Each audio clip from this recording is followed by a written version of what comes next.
It was just an engagement photo, until you saw where the groom's hand rested. Dr. Lena Whitaker pushed her glasses up the bridge of her nose and leaned toward her screen, studying the high-resolution scan that had landed in her inbox. The subject line read only, "Family heirloom, can you date it?" Yet the image she now examined was far from a routine archival query. It showed a young black couple in a formal studio setting. The woman sat in an ornate chair, posture immaculate, wearing a high-necked white blouse trimmed in lace and a dark skirt. Her hair was swept up in the fashion of the day. Her expression was serene but solemn, dark eyes fixing the camera with an intensity that seemed to traverse more than a century. Behind her stood a young man in a crisp dark suit, his right hand resting on her shoulder. He was handsome, square-jawed, equally serious. The painted backdrop showed a romantic garden with columns and flowering vines. Lena had spent 15 years as a historian specializing in Black life in the segregated South, working at the Riverbend Heritage Museum. She had inspected thousands of photographs from this era, chronicling the quiet resistance of Black communities under segregation. But something in this image made her pause. The studio mark in the corner read Holloway Photography, Riverbend City, Eastvale, 1909. The Holloways had been one of the few Black-owned studios operating locally, serving the African-American middle class. Lena zoomed across sections of the image. The woman's clothing signaled education and relative prosperity. The lace was expensive. Her shoes were polished leather. The man's suit was tailored sharply. These were people of standing. But it was the placement of his hand that made her breath catch. His hand rested on her shoulder, but not in the casual protective pose typical of engagement portraits. His thumb extended outward, index and middle fingers pressed together and pointed downward, ring finger and pinky curled inward. The position looked casual at a glance, but the longer she studied it, the more deliberate it appeared. She had seen something like it before, though she could not at first place where. Lena spent the next 2 hours comparing images, reviewing dozens of engagement portraits from Black Riverbend between 1900 and 1920. In every other image, the hand positions were conventional. None shared this particular finger configuration. She picked up her phone and composed a careful reply to the sender, a woman named Karen Holloway, who had identified herself as a descendant of the couple. "Thank you for sharing this remarkable image.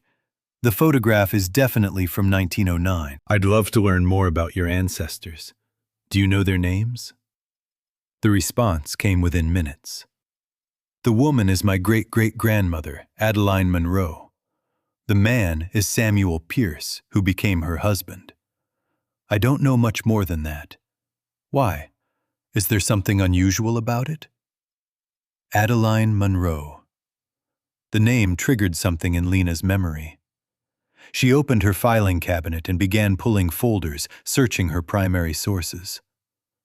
20 minutes later, she found it.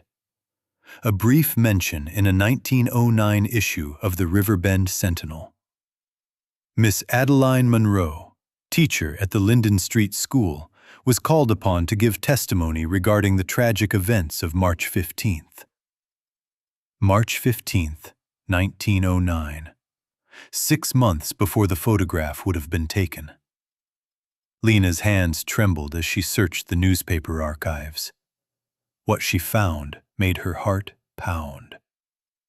The front page of the March 16th edition carried the headline, "Community in Mourning, Elijah Carter Lynched." The article described how a young Black man had been accused of speaking disrespectfully to a white woman.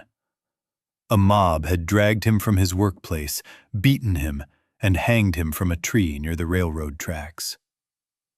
But buried in the 4th paragraph was a sentence that changed everything. Miss Adeline Monroe, a witness to the initial confrontation, has stated that young Mr. Carter's words were misconstrued and that he meant no disrespect. Adeline Monroe had witnessed the incident that led to a lynching, and she had been willing to publicly state that the accusations were false. Lena immediately called Karen Holloway. The phone rang 3 times before a woman's voice answered. "Ms. Holloway, this is Dr. Whitaker from the Riverbend Heritage Museum. I need to ask you something important. Did your family ever mention that Adeline Monroe was in danger? That she was threatened?" There was a long pause. "My grandmother used to say that Adeline was the bravest woman who ever lived. She said Adeline saw something terrible and refused to stay quiet even when people told her she should. Grandmother said Adeline had protectors, men who watched over her day and night, but she never explained what it all meant. Did she ever mention Samuel Pierce? What he did for living? She said he was a soldier, that he came back from the army and worked as a railroad porter. But there was something else about him, something grandmother would start to say and then stop herself like it was a secret she wasn't supposed to tell." After the call ended, Lena dove deeper. She found Adeline's employment records at the Linden Street School. Adeline had been 23 in 1909, teaching reading and arithmetic to black children in a 2-room schoolhouse. Her evaluations described her as dedicated, intelligent, and principled. Then Lena found the incident report from March 15th. Elijah Carter, age 19, had been working as a delivery driver. He had made a delivery to a store where a white woman was shopping. According to multiple black witnesses, Carter had simply said, "Excuse me, ma'am," while passing her in a narrow aisle. The woman's husband, arriving moments later, claimed Carter had been insolent and threatening. Adeline had been in the store purchasing supplies. She had seen and heard everything. And unlike the other witnesses, who understood the mortal danger of contradicting a white person's story, Adeline had gone to the police and then to the newspaper to state what actually happened. It hadn't saved Elijah Carter. Nothing could have, once the accusation was made. But her testimony had been published, creating a record that challenged the official narrative. Lena found more newspaper articles from the following weeks. Anonymous letters to the editor praising Adeline's courage. A brief notice that she had received threatening messages. A firm statement from the school board supporting her continued employment despite recent controversies. Then, in an article dated April 3rd, she found something that made her sit up straight. Members of the community have expressed concern for Miss Monroe's safety. Unnamed sources report that protective measures have been implemented. Protective measures. Unnamed sources. Lena looked again at the photograph, at Samuel's hand with its strange finger configuration, at the serious expressions on both faces, at the deliberate formality of the pose. This was not just an engagement photograph. This was a message, a declaration, a warning to anyone who might be watching. Lena needed to know more about Samuel Pierce. She started with military records. The U.S. Army had been segregated, with black soldiers serving in separate units, often facing discrimination even while wearing the uniform. She found him in the records of the 24th Mounted Regiment, one of the Army's all-black units. Samuel Pierce had enlisted in 1903 at age 18 and served for 5 years, stationed at Camp Ridgemont in the Arizona Territory. His service record noted him as reliable, disciplined, a skilled marksman. He had received an honorable discharge in 1908 and returned to Riverbend, his hometown. But what had he done after returning? Railroad porter, Karen had said. Lena searched employment records and city directories. She found Samuel listed at an address on Linden Avenue, the heart of Black River Bend, working for the Crescent Rail Company. Then she found something unexpected. In the membership records of Mount Salem Baptist Church, one of the city's prominent black churches, Samuel Pierce was listed not just as a member, but as part of something called the Brotherhood Committee. The term was vague, giving no indication of what the committee actually did. Lena called Dr. Harold Drummond, a colleague who specialized in black churches and their role in community organizing during the segregation era. "Harold, have you ever heard of something called a Brotherhood Committee in early 1900s black churches?" Brotherhood committees were common.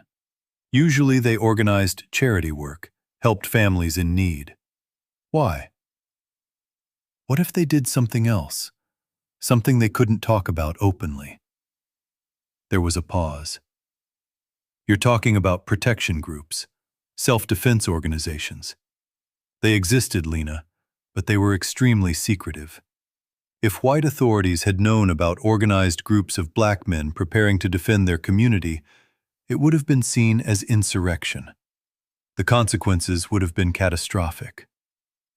How would they have operated? In complete silence. They would have used codes, signals, met in secret. Members would have been carefully vetted. They would have been ready to protect specific individuals under threat, to gather intelligence about potential violence, to create networks of safe houses. They were essentially underground resistance cells operating inside churches and fraternal organizations." Lena felt the pieces beginning to align. Samuel Pierce, a trained soldier, returns to Riverbend and joins a Brotherhood Committee. Adeline Monroe witnesses a lynching and publicly contradicts the justification for it. She receives threats.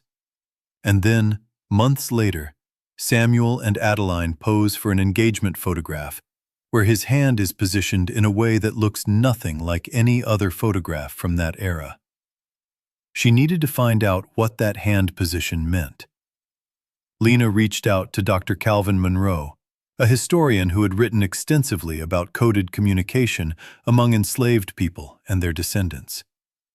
She emailed him the photograph highlighting Samuel's hand position. His response came the next morning. "This is extraordinary. That hand configuration matches descriptions I've found in oral histories of signals used by protection groups in the early 1900s. The extended thumb, the pointed fingers, the curled pinky. It is a deliberate sign. I've seen references to it meaning under protection or guarded. It was a way of communicating that someone was not alone, that harming them would bring consequences." Lena's heart raced as she typed her response, explaining everything she had discovered about Adeline and Samuel. Calvin called her within the hour. "Lena, what you found is remarkable. These protection networks have been largely lost to history because they had to be so secret. If you can prove that this photograph was a deliberate message, that Samuel was signaling Adeline's protected status, you'll be documenting something incredibly important." "But why make it visible in a photograph? Wasn't that risky?" "Think about it strategically. A photograph is a record. It's evidence. If something happened to Adeline, that photograph would prove she wasn't just some random target. It would show she had organized protection. That might not have prevented violence, but it would have changed its meaning. It would have turned an attack on her into an attack on the organization protecting her. It raises the stakes." Lena understood. The photograph was both shield and sword. Lena spent the next week immersed in archives, piecing together the world Adeline and Samuel had inhabited. She found city directories, church records, newspaper articles, census data, building a map of Black Riverbend in 1909. Linden Avenue was the center of it all. Known as Golden Linden, it would later be called the richest black street in the world by Arnold Crew. In 1909, it was already thriving with black-owned businesses, churches, and social organizations. Adeline's school was there. Samuel's church was there. The Holloway studio was there. Lena found that Samuel wasn't the only veteran in the congregation at Mount Salem. At least 8 other men had served in the Army's black regiments. She found their names cross-referenced with military service records. All had returned to Riverbend between 1906 and 1909. All were listed as members of the Brotherhood Committee. She created a timeline. Elijah Carter was lynched on March 15, 1909. Adeline's testimony was published on March 16th.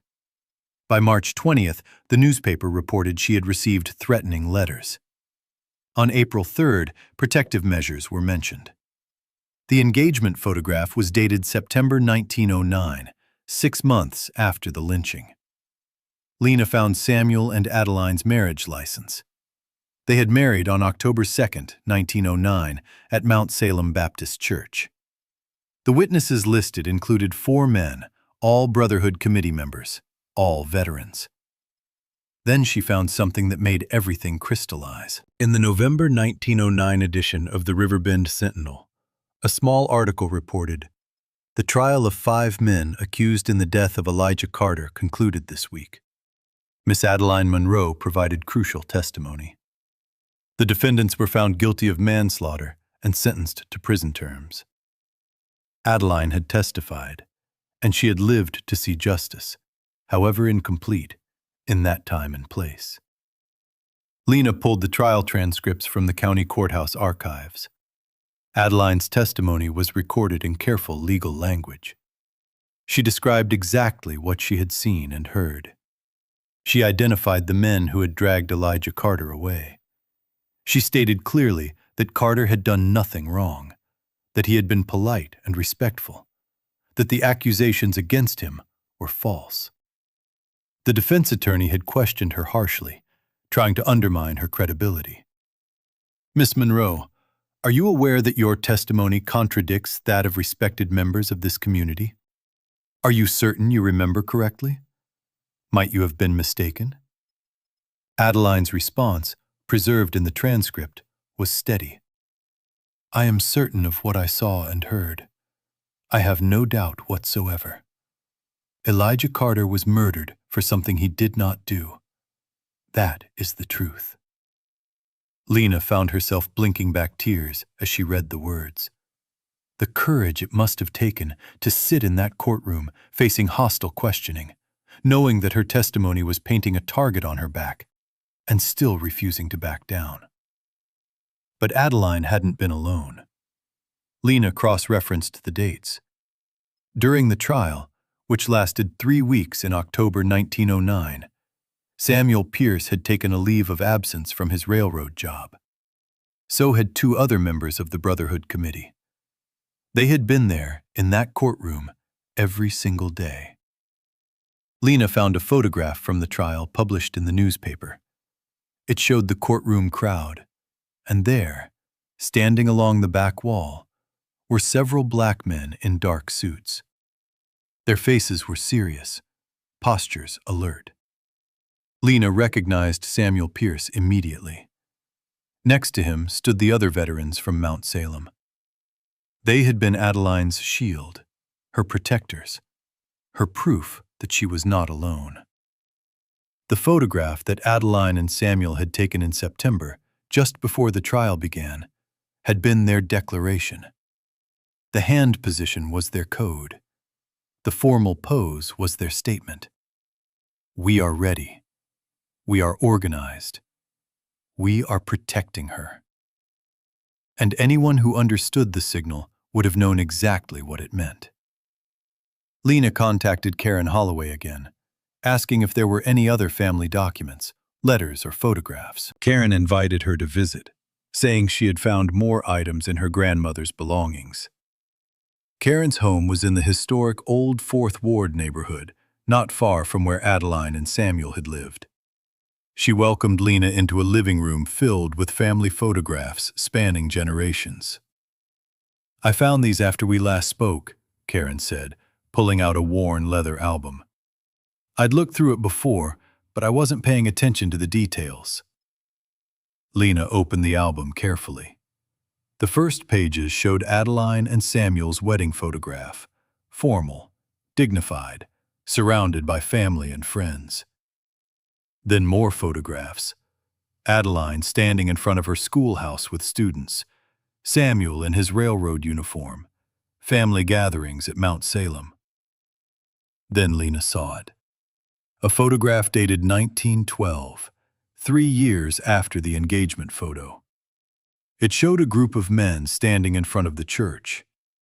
All wore dark suits, and several of them had their hands positioned in ways that echoed Samuel's gesture. Deliberate finger configurations that looked casual, but weren't. "These are the Brotherhood Committee members," Lena said quietly. Karen leaned closer. "How can you tell by the hand positions?" "Look at how they're standing. 3 of them have their hands positioned exactly like Samuel's in the engagement photo. It's a signal, a code." Lena photographed each image, her mind racing. This wasn't just one photograph with a hidden message. This was documentation of an entire network preserved in plain sight for anyone who knew how to read it. Then Karen pulled out a small wooden box.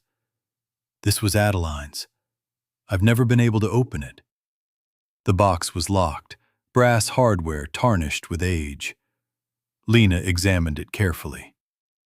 "Do you mind if I try to open it? I know a conservator who specializes in antique locks." 2 days later, after careful work, the box opened. Inside were letters preserved in oilcloth to protect them from moisture.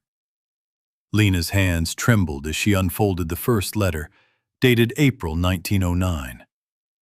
It was addressed to Adeline, written in a careful, educated hand. "Dear Miss Monroe, we write to express our deepest admiration for your courage in speaking truth. We know you have been threatened. We want you to know that you are not alone. Brothers are watching. You are protected. If you need anything, send word through the church. You will always have a place to go, always have people ready to stand with you. Your bravery honors Robert's memory and strengthens all of us in solidarity." The letter was unsigned, but the handwriting matched samples Lena had found in church records. It was from Samuel Pierce.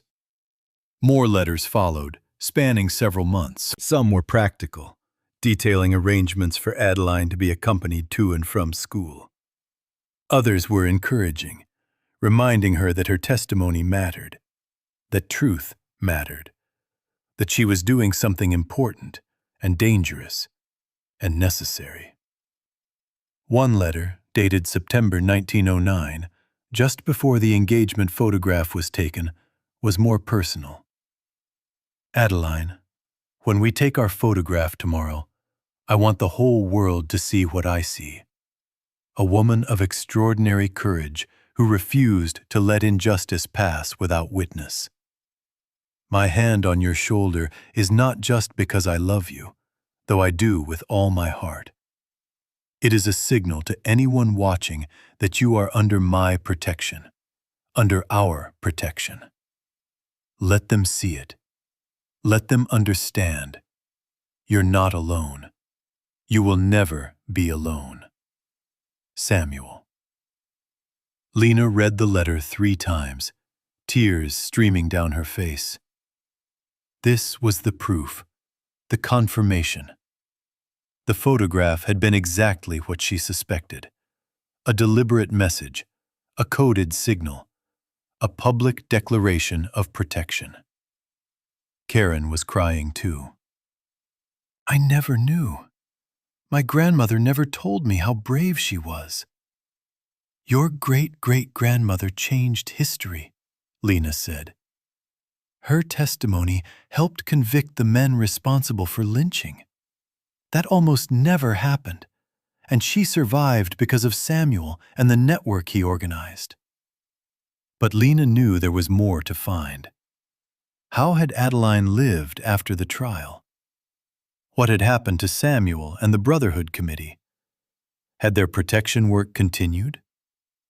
Lena returned to the archives, tracking Adeline and Samuel through census records, city directories, and newspaper mentions. The 1910 census, taken just months after their marriage, showed them living on Linden Avenue. Samuel was still working for the railroad. Adeline was listed as a teacher. Living with them was a young man named Noah Carter, Elijah Carter's younger brother. Lena felt her breath catch. They had taken in the brother of the man whose death had started everything. They had given him a home, a family, protection. She found Noah's school records. He had been 16 in 1910, enrolled at Riverbend Baptist College, which would later become Cameron College. Someone had paid his tuition. Lena found the payment records. The money had come from the Mount Salem Brotherhood Committee. The network had extended beyond protection. They were building futures, creating opportunities, investing in the next generation. Lena found more. In 1911, Adeline had been promoted to principal of the Linden Street School. An article in the Riverbend Sentinel praised her leadership. Mrs. Pierce has transformed the school into a beacon of excellence, providing our children with education that prepares them not just to survive, but to thrive. Samuel had advanced too. By 1913, he was a senior porter supervisor for the Crescent Rail, responsible for training new employees.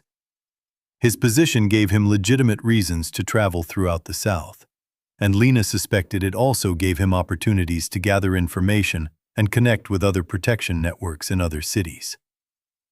The Brotherhood Committee continued to operate. Lena found mentions of their charitable work, providing food to families in need, helping with medical expenses, organizing legal defense funds, all respectable public activities that masked their other, more dangerous work.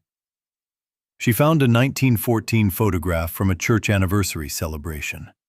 Samuel and Adeline stood among a large group of congregants. But Lena noticed something.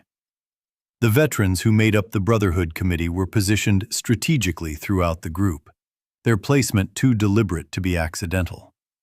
They were still protecting, still watching, even in a church photograph. Then she found evidence of how far their network extended. In a 1915 article about a court case in Stoneport, a black woman who had witnessed police brutality was preparing to testify. The article mentioned that community supporters from Riverbend were assisting with her safety during the trial. Lena cross-referenced the dates. Samuel Pierce had taken leave from his railroad job during that exact period.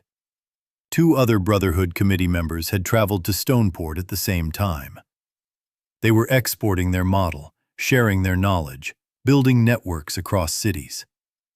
She found a 1930 letter from Samuel to a pastor in Ashford, discussing the arrangements we discussed for your witness protection efforts and offering to share our organizational methods and communication systems. The work had become a movement. Clara and Thomas themselves remained active into their later years. The 1940 census showed them still living on Linden Avenue, their home now a hub for community organizing. Samuel was listed as retired from the railroad, but working as a consultant for the National Association for the Advancement of Colored People. Adeline was retired from teaching, but listed as a community educator. Maya found a 1945 photograph of Clara, now 69 years old, standing with a group of young people preparing to register to vote. Clara's expression was the same as in the engagement photograph: serious, determined, fearless. One of the young women in the photograph had her hand positioned in the old signal. The codes were being passed down, kept alive, adapted for new generations. Samuel died in 1948, at age 63. His obituary in the Riverbend Daily Chronicle, the city's black newspaper, ran half a page and described him as a tireless advocate for justice and protector of the community. Adeline lived until 1962, dying at age 76, having witnessed the early years of the civil rights movement and the rise of leaders like Reverend Alonzo Frost, who had been born in Riverbend, and whose own work was built on the foundation that people like Adeline and Samuel had laid. Frost's obituary described her as an educator, activist, and witness to history, who never backed down from speaking truth. It mentioned her testimony in 1909, but didn't explain the full story of what that testimony had cost, and what Samuel and the Brotherhood Committee had done to keep her alive. Wait, let me recorrect. Adeline's obituary, not Frost's. Let me restart that paragraph. Adeline's obituary described her as an educator, activist, and witness to history, who never backed down from speaking truth. It mentioned her testimony in 1909, but didn't explain the full story of what that testimony had cost, and what Samuel and the Brotherhood Committee had done to keep her alive. Those details had remained hidden, protected by the same secrecy that had kept the network safe during its most dangerous years. Until now. Lena sat in her office, surrounded by documents and photographs, and marveled at the scope of what Adeline and Samuel had built. It wasn't just about one testimony, one trial, one photograph. It was about creating systems that allowed truth to be spoken, that made resistance possible, that protected the vulnerable and honored the courageous. Their legacy was encoded in photographs, preserved in church records, hidden in plain sight for over a century. And now, finally, it could be fully told. I should redo that missing section about Clara and Thomas remaining active and Thomas's NAACP work, then continue. Let me redo that whole sequence properly with the new names. Lena found that Samuel's path continued impressively. In 1917, when America entered World War I, he tried to re-enlist. His application was rejected due to his previous service and age, but he became a coordinator for the Riverbend chapter of the National Association for the Advancement of Colored People, founded in 1909. He was listed as a community liaison and witness coordinator, roles that likely meant he was doing exactly what he had done for Adeline, organizing protection for people brave enough to testify against racial violence. Adeline's later years were equally impressive. By 1920, she was supervising 6 schools, training new teachers, developing curriculum. She became a founding member of the Riverbend Women's Political Club, which registered Black women to vote after the 19th Amendment passed. A 1922 photograph showed her standing with a group of women outside a polling place. The same deliberate positioning was evident, with women arranged strategically, some with hand positions that echoed the old Brotherhood Committee signals. The protection networks had evolved, expanded, included women in leadership roles. Lena found that several members of the original Brotherhood Committee went on to prominent roles. One became a lawyer who handled dozens of civil rights cases. Another founded a Black-owned insurance company that provided economic security to families vulnerable to retaliation for civil rights activities. Noah Carter, Elijah's younger brother, graduated from Cameron College in 1914 and became a teacher. By 1925, he was principal of a school in Stoneport. His obituary in 1968 mentioned that he had been active in community protection and civil rights work for over 50 years. The ripples extended far beyond Riverbend. Similar groups appeared in Ashford, Westfield, and Lakeport. While she couldn't definitively prove that Samuel had spread the model, the timing and similarities were too striking to be coincidence. The 1940 census showed Adeline and Samuel still living on Linden Avenue, their home now a hub for community organizing. Samuel was listed as retired from the railroad, but working as a consultant for the National Association for the Advancement of Colored People. Adeline was retired from teaching, but listed as a community educator. In 1945, at age 69, Adeline stood for a photograph with a group of young people preparing to register to vote. Her expression was exactly as it had been in 1909, serious, determined, fearless. One of the young women had her hand positioned in the old signal. The codes were being passed down, kept alive, adapted for new generations. Samuel died in 1948 at age 63. His obituary in the Riverbend Daily Chronicle, the city's black newspaper, ran half a page and described him as a tireless advocate for justice and protector of the community. Adeline lived until 1962, dying at age 76, having witnessed the early years of the civil rights movement and the rise of leaders like Reverend Alonzo Frost, born in Riverbend, whose own work was built on the foundation Adeline and Samuel had laid. Adeline's obituary described her as an educator, activist, and witness to history who never backed down from speaking truth. It mentioned her testimony in 1909, but didn't explain the full story of what that testimony had cost, or what Samuel and the Brotherhood Committee had done to keep her alive.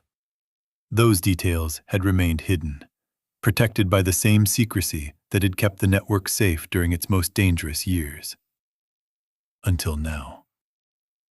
Lena sat in her office, surrounded by documents and photographs, and marveled at the scope of what they had built. It wasn't just about one testimony, one trial, one photograph. It was about creating systems that allowed truth to be spoken, that made resistance possible, that protected the vulnerable and honored the courageous. Their legacy was encoded in photographs, preserved in church records, hidden in plain sight for over a century. And now, finally, it could be fully told. The public reaction exceeded anything Lena had anticipated. Within days of the exhibition opening, the engagement photograph became one of the most shared historical images on social media. News outlets across the country covered the story, and several major documentaries reached out about featuring the research. But the most meaningful responses came from families, who realized they had their own connections to the story. An elderly man named Walter appeared at the Riverbend Heritage Museum 3 weeks after the exhibition opened, carrying a worn photograph album. He introduced himself with trembling hands. "My grandfather," he said, opening the album to a photograph of a man in a dark suit, "was one of them, one of the Brotherhood Committee. I found his name in the church records you published. I never knew what it meant. I just knew he was somebody important, somebody people respected." The photograph showed a man standing with his hand positioned in the same signal Samuel had used.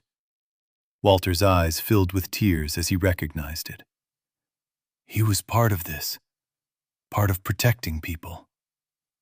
He was, Lena confirmed. Your grandfather was a hero.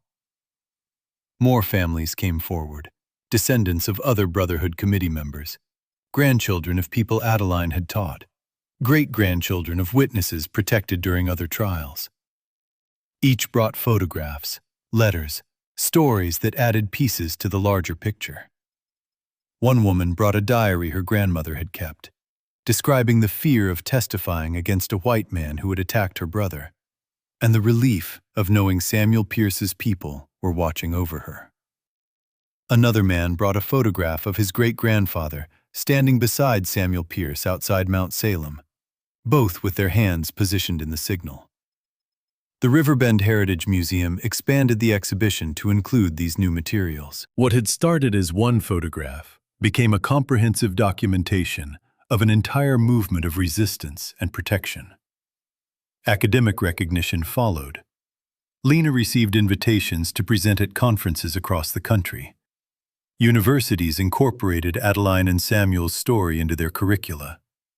The photograph appeared in textbooks and documentaries, in museum exhibitions about African American history and resistance. But the recognition that meant the most came from civil rights veterans.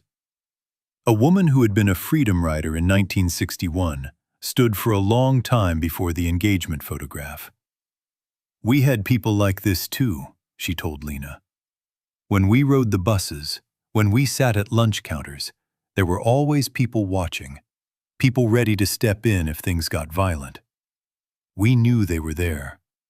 It made us brave enough to do what we had to do. I never knew it went back this far.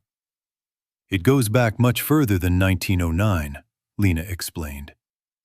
Adeline and Samuel were continuing traditions of resistance and protection that probably go back to slavery, to the Underground Railroad, to every time people organized to keep each other safe. They just documented it better than most. The city designated the site of Adeline and Samuel's home on Linden Avenue as a historic landmark. A marker was installed with their photograph and a description of their work. The Linden Avenue School was renamed the Adeline Monroe School. Karen was invited to speak at the dedication ceremony. She stood before a crowd of hundreds, voice strong and clear.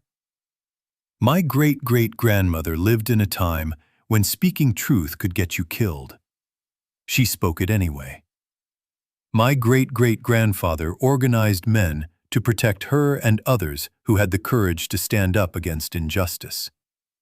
They did this work in secret, never seeking recognition, never asking for thanks.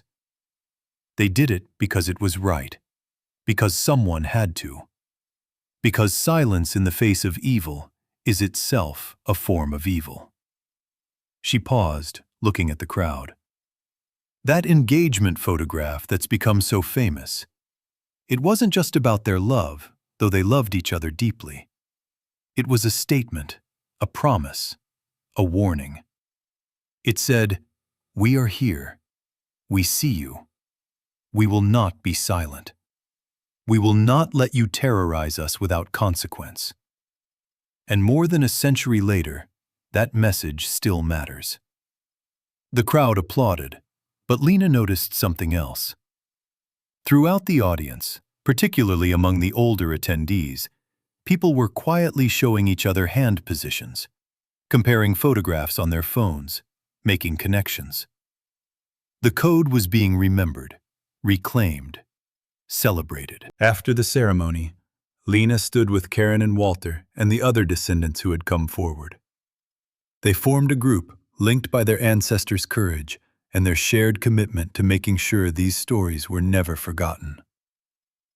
There are more stories like this, one of the descendants said. More photographs with hidden meanings, more networks we don't know about yet. Then we'll find them, Lena replied. We'll keep looking. We'll keep telling these stories. That's how we honor what they did. By making sure their resistance is remembered, studied, celebrated. As the sun set over Linden Avenue, Lena thought about Adeline and Samuel, about the life they had built together, about the risks they had taken and the legacy they had left. Their engagement photograph had traveled through more than a century, carrying its secret message, waiting for the right moment to reveal its truth. That moment had finally come. 6 months after the exhibition opened, Lena stood in the Riverbend Heritage Museum, giving her final tour before the display would be redesigned and permanently installed in the museum's main gallery. She had given this tour dozens of times, but it never lost its power. When you look at this photograph, she told the group gathered around her, you're looking at an act of resistance. Adeline Monroe and Samuel Pierce knew that someone someday would examine this image closely enough to understand what they were saying. They left us a message across time. A young woman in the group raised her hand. What do you think they would want us to do with their story now that we know it? Lena had been asked this before, but she always paused before answering, wanting to get it right. I think they would want us to recognize that resistance has always existed, that even in the darkest times, people find ways to fight back, to protect each other, to refuse to accept injustice. They would want us to know that we're not the first generation to face these challenges, and we won't be the last. but we can learn from their courage and their strategies. She gestured to the photograph. They would want us to look closely at the world around us, to see the hidden messages, to understand that there are always people working quietly to make things better. And they would want us to ask ourselves, what are we willing to risk for justice? Who are we protecting? Who is protecting us? The tour continued, but Lena noticed the young woman stayed behind, studying the photograph intently. When the others had moved on, she approached. My grandmother was part of the civil rights movement in the 1960s. She was beaten during a sit-in. She never talked much about it, but she always said she knew people were watching out for her, that she was never truly alone. Do you think? I think these networks never really stopped, Lena said gently.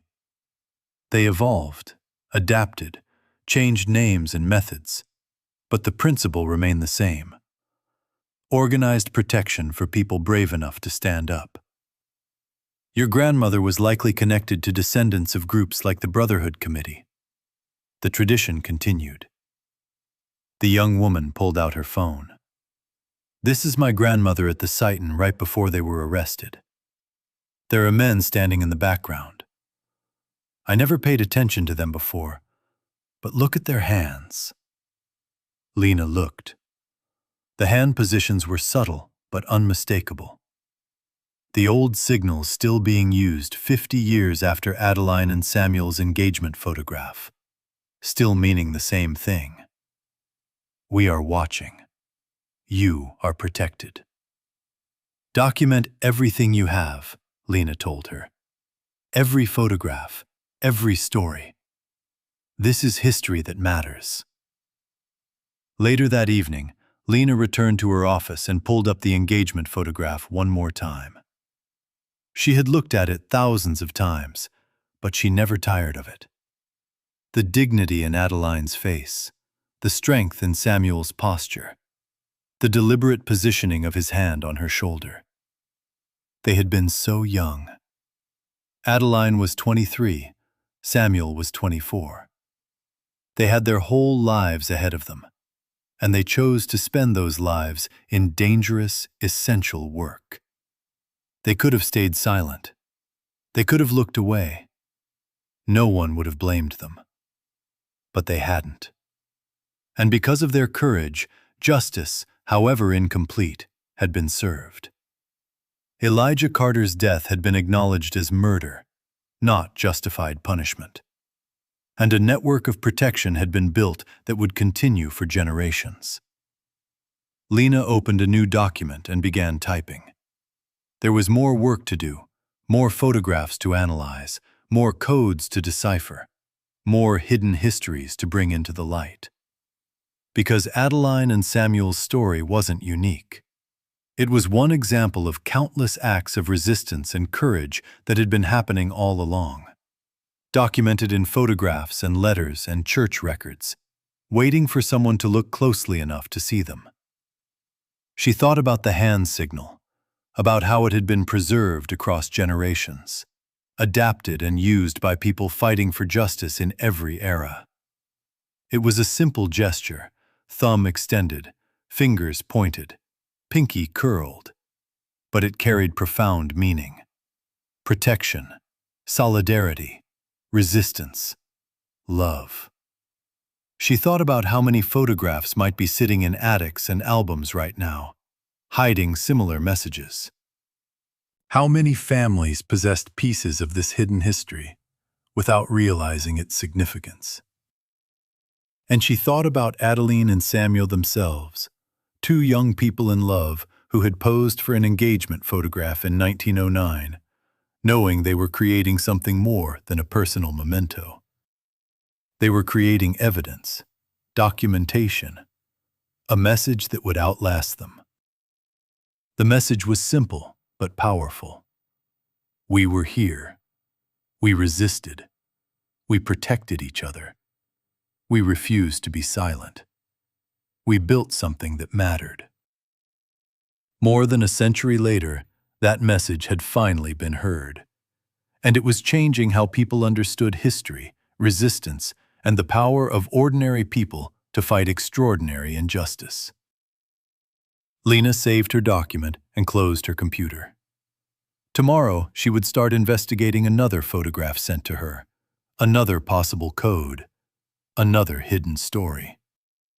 But tonight, she would simply be grateful for Adeline and Samuel, for their courage and their cleverness, for their love and their resistance. They had left a message in a photograph, and the world had finally learned to read it. The engagement photograph of Adeline Monroe and Samuel Pierce would remain in the Riverbend Heritage Museum's permanent collection, displayed prominently for all to see. But it was no longer just a photograph. It was proof, evidence, a declaration that resistance has always existed and always will, hidden in plain sight, waiting for those brave enough to look closely and understand what they are seeing. And perhaps most importantly, it was an invitation to look at our own time with the same careful attention, to recognize the hidden networks of protection and resistance operating right now, and to ask ourselves what messages we might leave for future generations. The photograph's message endures. Stand up, speak truth, protect each other, never be silent. We are watching, and we are not going away.